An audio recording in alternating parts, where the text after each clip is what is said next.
todos. Bueno, como decía el pastor, vamos a continuar en 2 Corintios y hoy vamos a estar en el capítulo 2. Vamos a leer desde el versículo 1 hasta el 11 de 2 Corintios.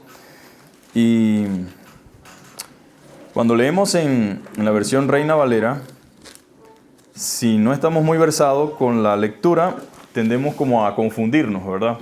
Parece un trabalengua en las palabras de Pablo, pero luego voy a leerlo en otra versión y pues la intención es que podamos comprender un poco mejor lo que Pablo está tratando de decir. Y dice la palabra del Señor de la siguiente manera. 2 Corintios capítulo 2, versículo 1 en adelante. Esto pues determiné para conmigo, no ir otra vez a vosotros con tristeza, porque si yo os contristo, ¿quién será luego el que me alegre, sino aquel a quien yo contristé? Y esto mismo os escribí, para que cuando llegue no tenga tristeza de parte de aquellos de quienes me debería gozar, confiando en vosotros todos, que mi gozo es el de todos vosotros. Porque por la mucha tribulación y angustia del corazón os escribí con muchas lágrimas, no para que fueseis contristados, sino para que supiese cuán grande es el amor que os tengo. Pero si alguno me ha causado tristeza, no me la ha causado a mí solo, sino en cierto modo, por no exagerar, a todos vosotros. Le basta a tal persona esta reprensión hecha por muchos. Así que, al contrario, vosotros más bien debéis perdonarle y consolarle, para que no sea consumido de demasiada tristeza. Por lo cual os ruego que confirméis el amor para con él, porque también para este fin os escribí, para tener la prueba de si vosotros sois obedientes en todo. Y al que vosotros perdonáis, yo también, porque también yo lo he perdonado.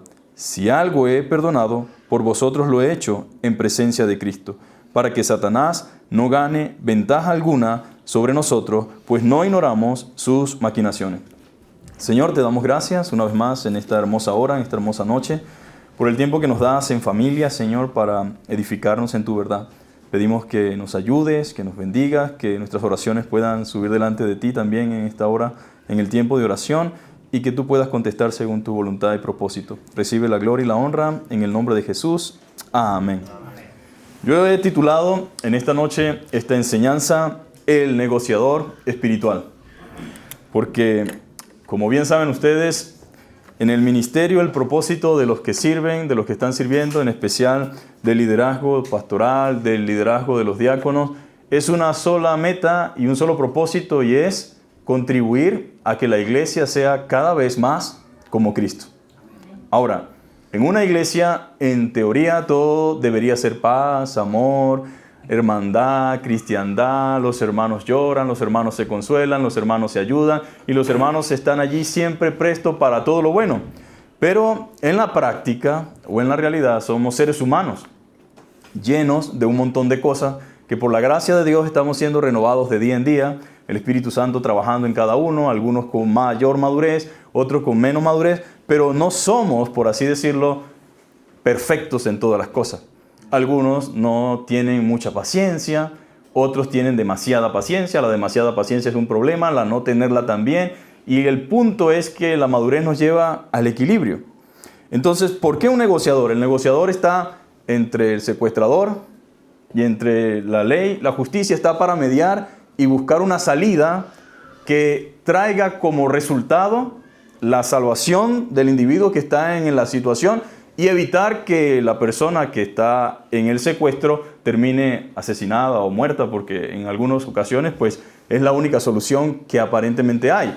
Entonces Pablo está como un negociador espiritual entre los hermanos que están siendo ofendidos o fue ofendido, entre la iglesia, entre él y los hermanos, y la única intención de Pablo ¿qué es? Que cada uno pueda pensar con madurez en el tiempo que corresponda y actuar como Dios espera que actuemos. Entonces encontramos en este maravilloso texto el corazón abierto de un hombre que ama la obra, mis amados hermanos. Pablo no estaba allí para defenderse a sí mismo. Si usted ve en el capítulo 1, Pablo viene hablando de los padecimientos y los sufrimientos que a él le han acontecido por la única y sencilla razón de obedecer a Cristo. Y se cuenta que Pablo estaba en una situación difícil con los hermanos de la iglesia de Corintio porque muchos habían cuestionado su ministerio, habían cuestionado su llamado, lo habían calumniado, habían hablado mal de él, decían, ese no es un apóstol verdadero, ese es un hermano débil, cuando viene aquí viene todo enfermo, mira cómo llega, y cuestionaban a Pablo.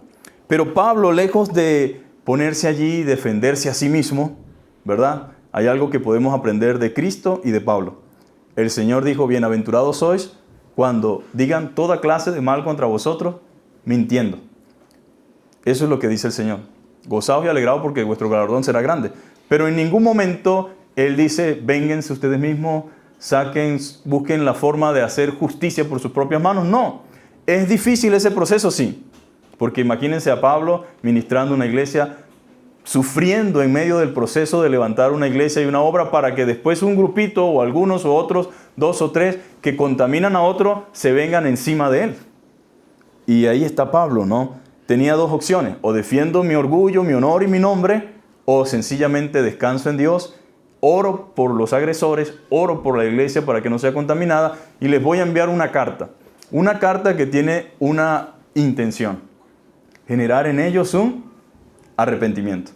Ahora, entre las cosas más difíciles que existen en la vida está el confrontar, el reprender, es una de las cosas más difíciles. Primero porque el que va a ser reprendido no quiere aceptar la reprensión. ¿A quién le gusta que lo reprendan y lo exhorten?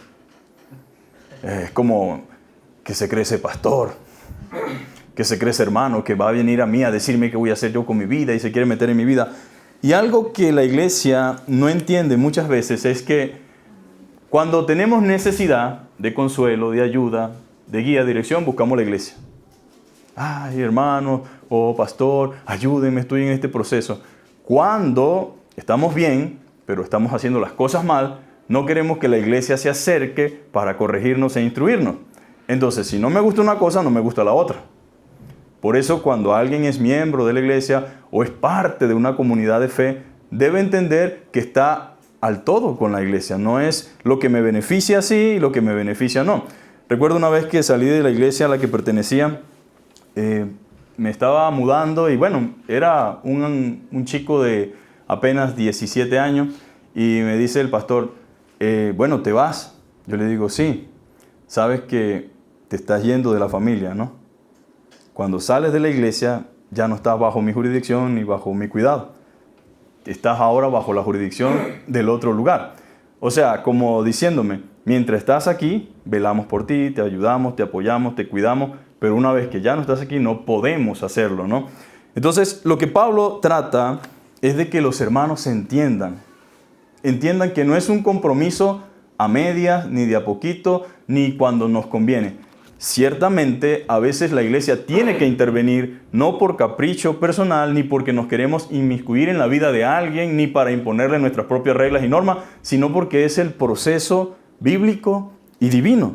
Entonces, él está mostrando aquí, manifestando el amor que tiene por la iglesia. Y aparte del amor que tiene por la iglesia, manifiesta la madurez. Pablo había sufrido por parte de algunos allí en Corintio.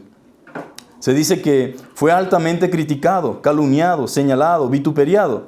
Y es triste, pero es parte de la realidad que les toca vivir a aquellos quienes sirven a Cristo. Nunca hay tal cosa como que gente satisfecha. Siempre hay quien cuestiona el ministerio. Si trabaja mucho, trabaja mucho. Si trabaja poco, trabaja poco. Si viste bien, porque viste bien. Si viste mal, porque viste mal. Siempre hay formas y maneras que la gente se busca para cuestionar y criticar a aquellos que están haciendo el trabajo para el Señor. Entonces, ¿qué sucede, mis amados hermanos? Pablo dice, había querido ir a ustedes, pero quise esperar un momento. Voy a posponerlo, pero no simplemente por castigo, sino porque no es el momento. ¿Y qué hizo Pablo? Escribió una carta. Y una de las cosas que me llama mucho la atención de todo esto, mis amados hermanos, es que para Pablo es más importante el bienestar de la iglesia que su orgullo. Y nos hace pensar y reflexionar porque en el día de hoy la gente está más pendiente de su prestigio, de su nombre, que de la causa de Cristo, ¿verdad? En alguna ocasión a los mismos corintios le dice, o sea, aquí no hay unos hermanos que puedan arreglar la situación que existe en la iglesia, sino que tienen que ir a los tribunales. Imagínense, 2 hermanos en tribunales, allí en los tribunales de Madrid, por un pleito. Más bien debería sufrir el agravio. Pero ¿quién quiere sufrir el agravio? El orgullo a veces nos gana y nos dice, no te dejes. Tú no tienes que dejarte de este, no tienes que dejarte de aquel. Entonces para Pablo, más que su orgullo, más que su autoridad, más que su investidura, más que su apostolado, él no lo veía como un punto en el cual lo que le había dado Dios era para vanagloriarse, sino para edificar la iglesia. Y la madurez espiritual radica en sufrir de ser necesario por la causa de un bien mayor. ¿Y cuál sería la causa del bien mayor? El bienestar y la salud espiritual de la iglesia. Eso era lo que tenía Pablo. Ahora, ¿él tenía derecho, Pablo, como apóstol? ¿Tenía o no tenía derecho? Sí tenía, ¿verdad? El servir a Dios no implica que tengas que sufrir abusos indiscriminados de personas sin escrúpulos, no. Él tenía derecho, tenía autoridad para poner en su sitio a muchas personas. Y aquí entra también el carácter, ¿verdad? Al cual nosotros debemos llegar. Pablo tenía todos esos derechos para poner en su sitio a muchas personas, pero no se valía de eso para lastimar, sino para edificar. Ahora, mire cómo dice nuestro texto, y lo voy a leer en otra versión, en la versión Dios habla hoy. Y es hermoso porque dice, por esto decidí no hacerles otra visita que les causara tristeza. Porque si yo los entristezco, ¿quién hará que me sienta alegre de no ser ustedes a quienes he entristecido? Por eso les escribí como lo hice, porque no quería ir para que me entristecieran ustedes. Más bien deberían alegrarme. Estaba seguro de que todos ustedes harían suya mi alegría. Pero cuando les escribí esta carta, me sentía tan preocupado y afligido, hasta lloraba. O sea, el apóstol Pablo, al saber la situación que se generaba en la iglesia de Corintio, al saber las situaciones, que no eran pocas, de hecho hay un libro que se llama Catástrofes en Corintio, porque había muchos problemas.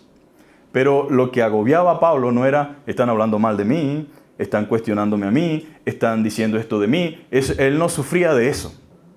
Lo que le pesaba era la condición espiritual en la que se encuentra una iglesia cuando comienza en eso. Cuando una persona comienza en señalamientos, en crítica y andar pendiente y juzgando y diciendo esto y aquello, en sí lo que está haciendo es malo, pero es peor la condición espiritual que lo hace llegar a ese punto. Y para Pablo la preocupación era, estos hermanos no están bien. Deben llegar a un punto de arrepentimiento, de reconocimiento y de apartarse de la actitud que están teniendo. ¿Por qué? Porque se afectan a sí mismos y dañan a otros. Eso es lo triste, ¿no? Dañan a otras personas que por debilidad, por falta de madurez, no van a saber manejar ciertas situaciones. Entonces sigue diciendo esta versión claramente lo siguiente. Yo estaba tan afligido cuando escribí esta carta, me sentía tan preocupado, hasta lloraba. Sin embargo, no las escribí para causarle tristeza. Ahora, Pablo era, si lo leemos desde una perspectiva solamente para ver cómo escribió la carta, decimos, oye, pero qué fuerte era, ¿verdad? Pero él está escribiendo con el corazón en la mano. Son esas verdades que a veces no queremos decir, pero que toca decirlas. Es como cuando amamos a nuestros hijos y lo vemos caminando en un sentido contrario a la voluntad de Dios, y como padres decimos, ¿qué hago? ¿Me quedo callado? ¿Lo acepto así, tal cual? ¿O acciono en función al bienestar de él? Pero no lo va a recibir de la mejor manera. Cuando un padre o una madre se opone a las decisiones incorrectas, injustificadas que están tomando sus hijos, le duele en su corazón muchas veces tener que ser firme y a veces sonar hasta un poco severo, pero no hay otra forma. Cuando Pablo escribe a los Corintios, él ataca directamente el problema era el pecado. Comienza a decirles aquellas cosas en las cuales estaban actuando de manera incorrecta, que afectaban su relación con Dios, que afectaban su relación con otros hermanos y que a la postre le traía ¿qué? Sufrimiento, dolor y ruina espiritual. Entonces cuando él dice, no escribo esto para entristecerlos. Mi intención no es esa, dice Pablo. entristecerlo, ni causarles tristeza ni dolor. No, esa no es mi intención. Sino que vieran el amor tan grande que les tengo. Ahora, al principio de la corrección, según Hebreos, dice que la disciplina no parece ser causa de gozo. ¿Verdad que no? ¿A quién nos gusta que nos disciplinen, que nos corrijan? No, al momento es incómodo. Pero si somos humildes y aceptamos la corrección, al final veremos el fruto, que será un fruto mayor, un fruto de gozo, un fruto de alegría y de bendición. Bueno, en esa tónica les habla Pablo. Ahora, hay sabiduría divina de parte de Pablo en saber cuándo confrontar y cuándo no hacerlo. Si Pablo viene molesto, están hablando de mí, están diciendo cosas de mí, me voy para Corintio, ¿y qué es lo que pasa aquí? ¿Qué creen ustedes que iba a pasar? Divide la iglesia, se rompen las relaciones, todo se destruye, y Pablo tuvo que, Señor, ten misericordia, dame paciencia, porque aunque ellos lo están haciendo mal, también estás trabajando en mí. ¿No se ha dado cuenta usted que a veces decimos, esta persona está actuando así, me está agraviando a mí, pero tal vez está hiriendo mi orgullo? Y Dios está usando al hermano o a la hermana con una actitud que no es correcta, pero por alguna razón está sucediendo y me está atacando a mí y está hiriendo mi orgullo. Y está diciéndome, ¿viste que te falta todavía? Bueno, Pablo en una ocasión dijo que fue abofeteado para que no me exaltase a causa de mis revelaciones. Todos luchamos con nuestro carácter, incluso el apóstol Pablo. Y esta gente, mis amados hermanos, que no estaba haciendo lo correcto, Pablo tuvo que decir, no es el momento, porque si yo voy para allá, aunque tengo razón y tengo derecho, voy a convertir eso en una carnicería. Voy a actuar en la emoción, en la ira, en el enojo, y cuando estoy enojado, ¿qué digo? ¿Cosas bonitas y hermosas? ¿Verdad que no? Y voy a tratar de espiritualizar mi ira y mi rabia y mi enojo. ¿Cuánta gente nos dice, vengo a hablar de parte del Señor? Y les voy a decir esto porque esto es lo que el Señor quiere que ustedes escuchen. Y estoy simplemente describiendo mi frustración y mi ira hacia lo que está aconteciendo y a lo que está sucediendo. Ahora Pablo dice, yo prefiero escribirles una cartica, les digo las cosas, se las mando, para cuando yo vaya, ni ustedes ni yo estemos en una situación de conflicto, sino que podamos gozarnos de volvernos a ver y que ya haya un adelanto para que todo esto se restaure y se subsane. Ahora, qué sabiduría, ¿verdad? Y qué corazón de amor por la iglesia y por las almas, por el bienestar de los hermanos, es lo que Pablo dice.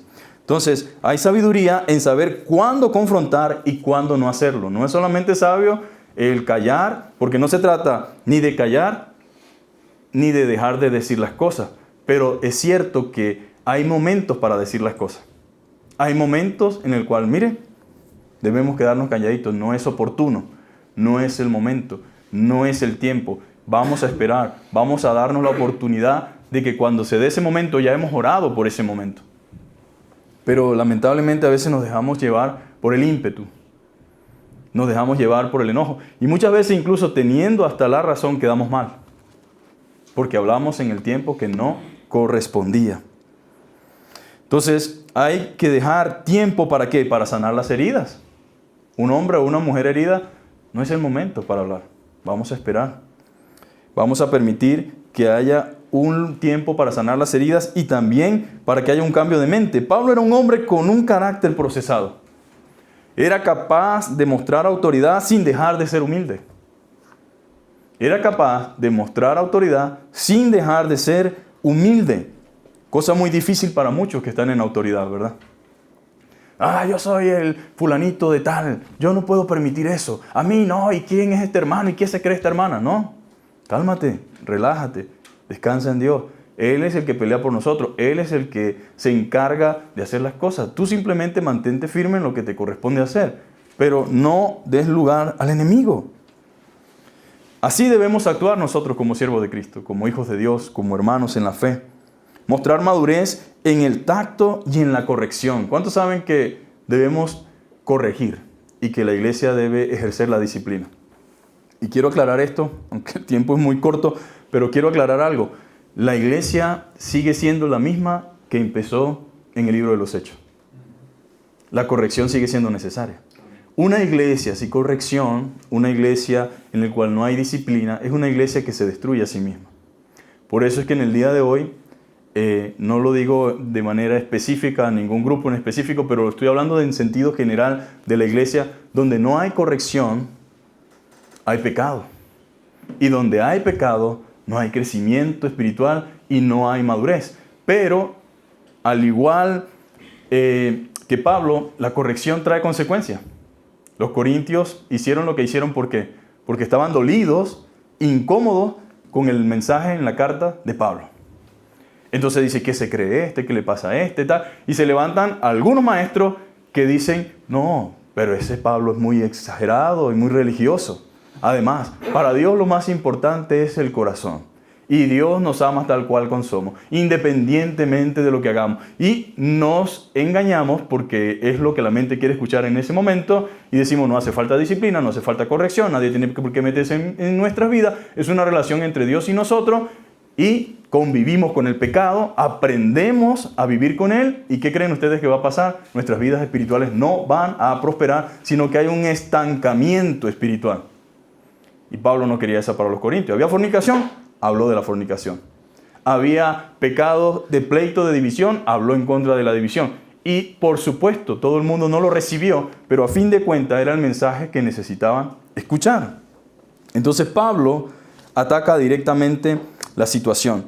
Y como iglesia debemos cuidar, como dije al principio, si creemos que la iglesia debe ayudarnos en un montón de cosas, la iglesia también debe intervenir cuando ve que nuestra vida espiritual no está en la dirección correcta. Oiga bien, va a intervenir no por capricho, sino cuando es visible nuestra condición espiritual.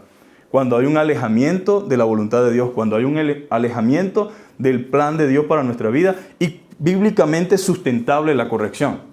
¿Qué va a hacer la iglesia? No puede obligarte a hacer nada, porque la iglesia no tiene control sobre ti en el sentido de que si tú decides hacer tal cosa, no hay nadie que te pueda detener. Pero sí tiene la autoridad de mostrarte a la luz de la Escritura lo que está mal. Y eso es lo que debemos hacer.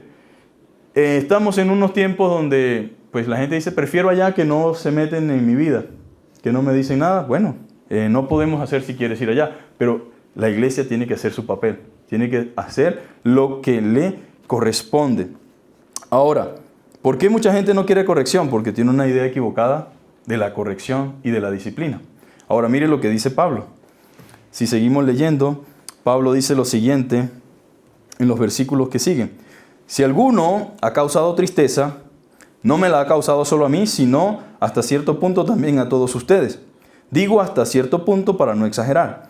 El castigo que la mayoría de ustedes le impuso a esa persona ya es suficiente.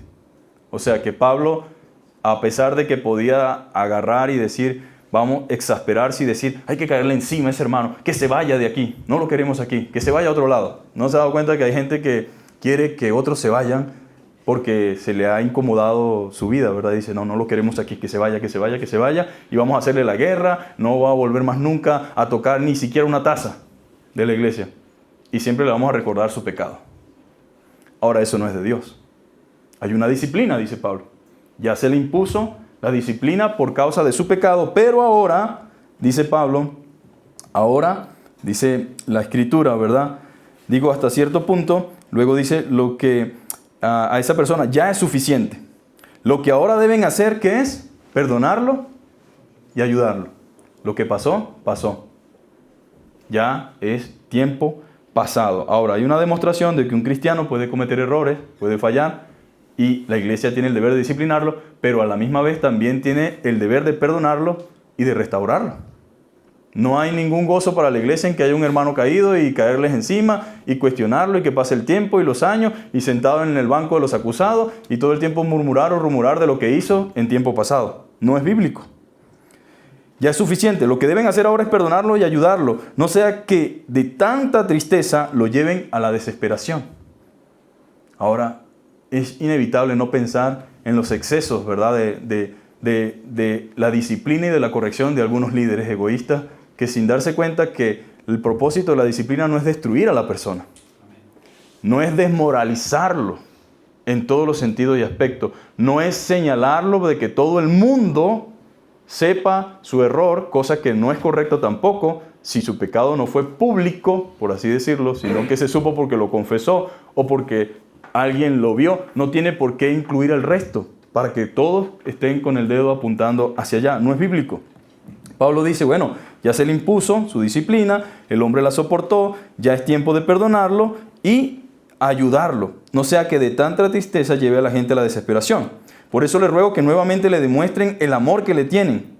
Ya antes les escribí sobre este asunto, precisamente para probarlo y saber si están dispuestos a seguir mis instrucciones. En pocas palabras, nosotros tenemos que estar en un equilibrio.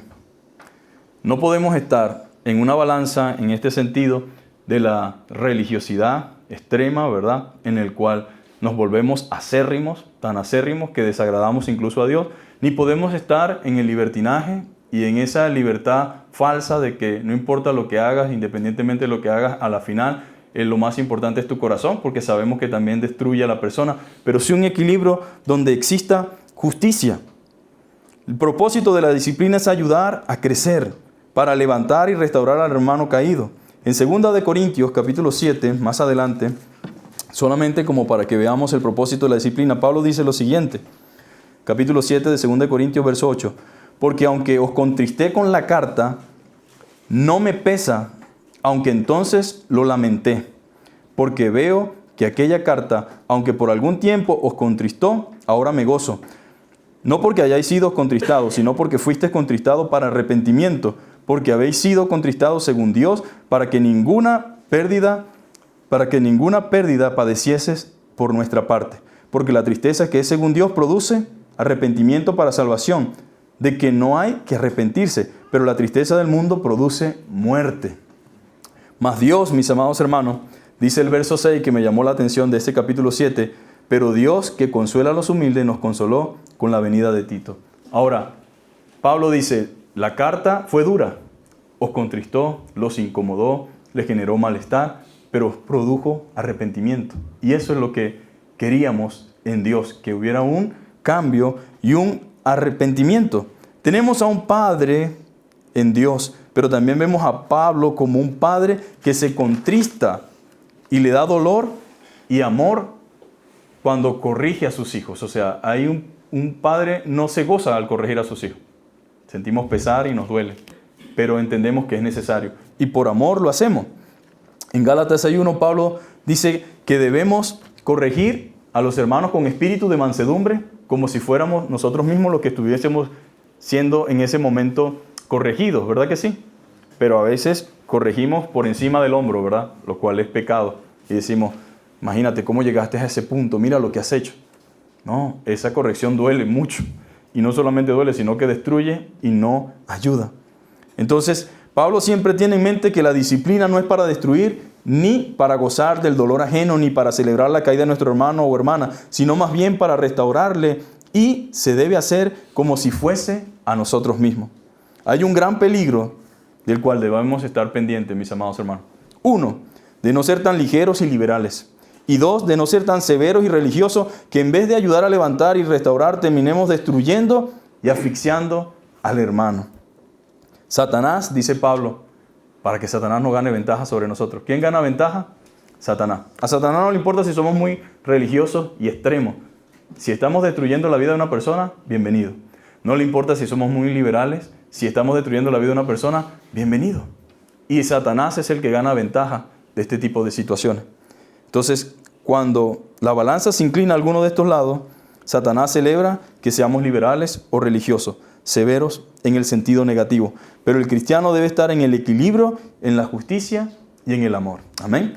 Entonces, que Dios nos ayude y pues podamos en el amor del Señor entender que la palabra tiene un propósito, mis amados hermanos, confrontarnos para salvación.